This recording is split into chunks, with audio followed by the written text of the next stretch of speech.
young Republican leaders in New York, Kansas, Arizona, and Vermont. The chat offers an unfiltered look at how a new generation of GOP activists talk when they think no one is listening. Okay? So they refer to black people as monkeys and watermelon people. They mused at putting their political opponents, again, the gas chamber comment, just really 2,900 pages political went through. We're ready. We're prepared. Do not give in to fear. We are fearless. This is not the time to be afraid.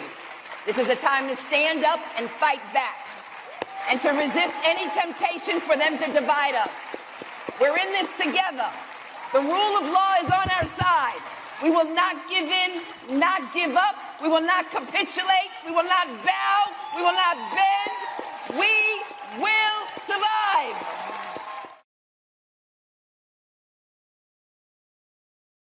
The Democratic Party is everybody. The Republicans seem to be the racist.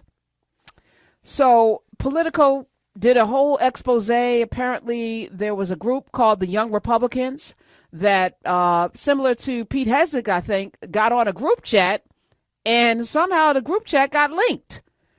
And I actually printed out the story, and so I'm going to read from the Political story.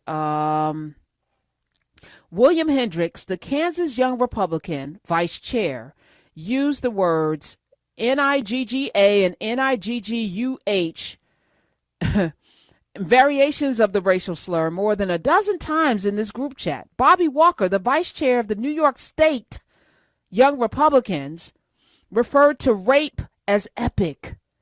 Peter Guinta, Giunta, you should know the name, who at the time was chair of the same organization, the Young Republicans, wrote a message sent in June that everyone that votes no is going to the gas chambers. These are Democrats he wants to send to the gas chambers, or anyone that votes against them, go to a gas chamber. He referred to an upcoming vote on whether he should become chair. Oh, sorry, his own people. It's crazy. Whether he should become chair of the Young Republican National Federation, the GOP's 15,000-member political organization for Republicans between the ages of 18 and 40. He said, I'm going to create some of the greatest physiological torture methods known to man. We only want true believers. 2 members responded with thumbs up to that. Okay.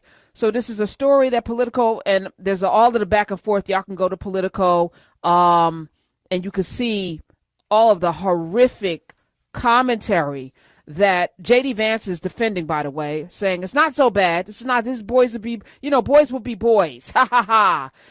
Anyway, this was an exchange on Telegram obtained by Politico, spanning more than 7 months of messaging between or among, because between is 2, among is more than 2, young Republican leaders in New York, Kansas, Arizona, and Vermont. The chat offers an unfiltered look at how a new generation of GOP activists talk when they think no one is listening. Okay? So they refer to black people as monkeys and watermelon people. They mused at putting their political opponents, again, the gas chamber comment, just really 2,900 pages political went through, raping their enemies.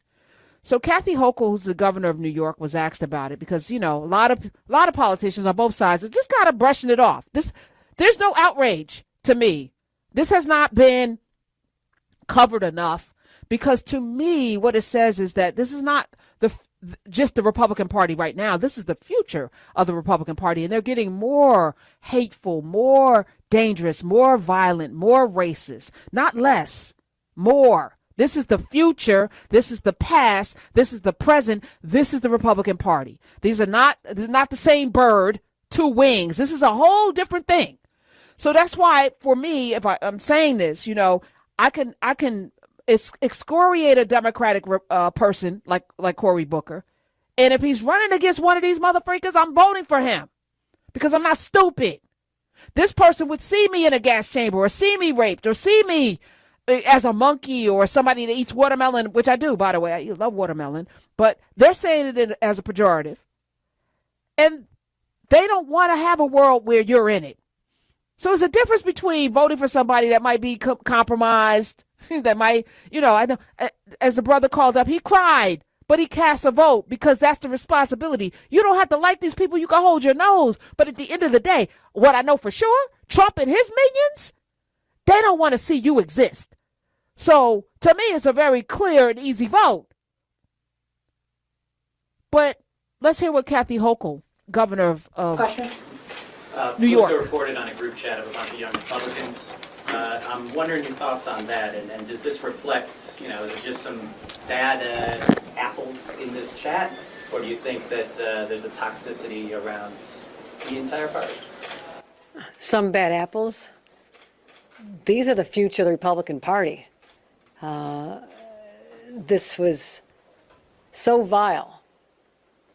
It is hard to find the words to put into context that these are people who are part of a political party, one of two major political parties, and they believe in gas chambers and rape and discrimination based on the color of people's skins. These are racist, sexist, disgusting remarks. And I would say this. We have a leader from the Republican Party in this state, the highest ranking individual, who in the backdrop of all this calls our candidate for mayor, one of our candidates for mayor, a jihadist and a terrorist, and then somehow says, oh, what they said, these young Republicans, was wrong. Like, look at what you say yourself. Look at your inflammatory words. And maybe they have an effect on these young people, many of whom you support and have supported you. And you ought to just do a little re-examination of how far this has gone, where this is normalized enough that thousands of texts are uncovered. This is not one person saying they love Hitler. This is a whole lot of people saying things that are so disgusting and so abhorrent that everybody from the president on down should condemn them. And there's got to be consequences. Kick them out of the party. Take away their official roles. Stop using them as campaign advisors. There needs to be consequences. This bullshit has to stop. Thank you. Because no longer is this about policy. This is not about whether we agree on abortion.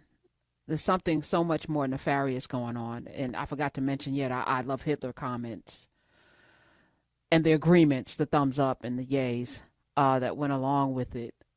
We're at a crisis, I think, an inflection point in our history. And it's not left, right. It's not Republicans versus Democrats. It's human beings, people who care about humanity versus people who do not. And I think it's time for us to frame it that way. Politicians are not running on political. That's why I don't get caught up in the political partisan thing.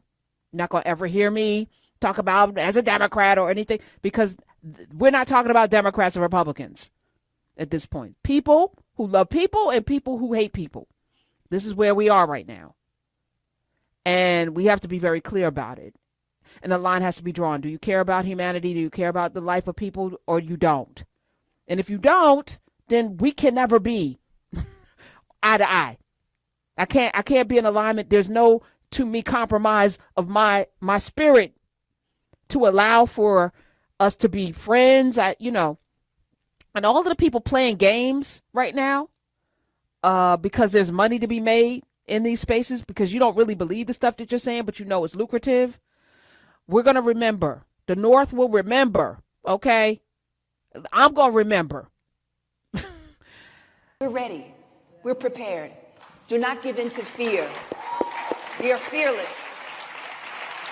This is not the time to be afraid. This is a time to stand up and fight back and to resist any temptation for them to divide us. We're in this together. The rule of law is on our side. We will not give in, not give up. We will not capitulate. We will not bow. We will not bend. We will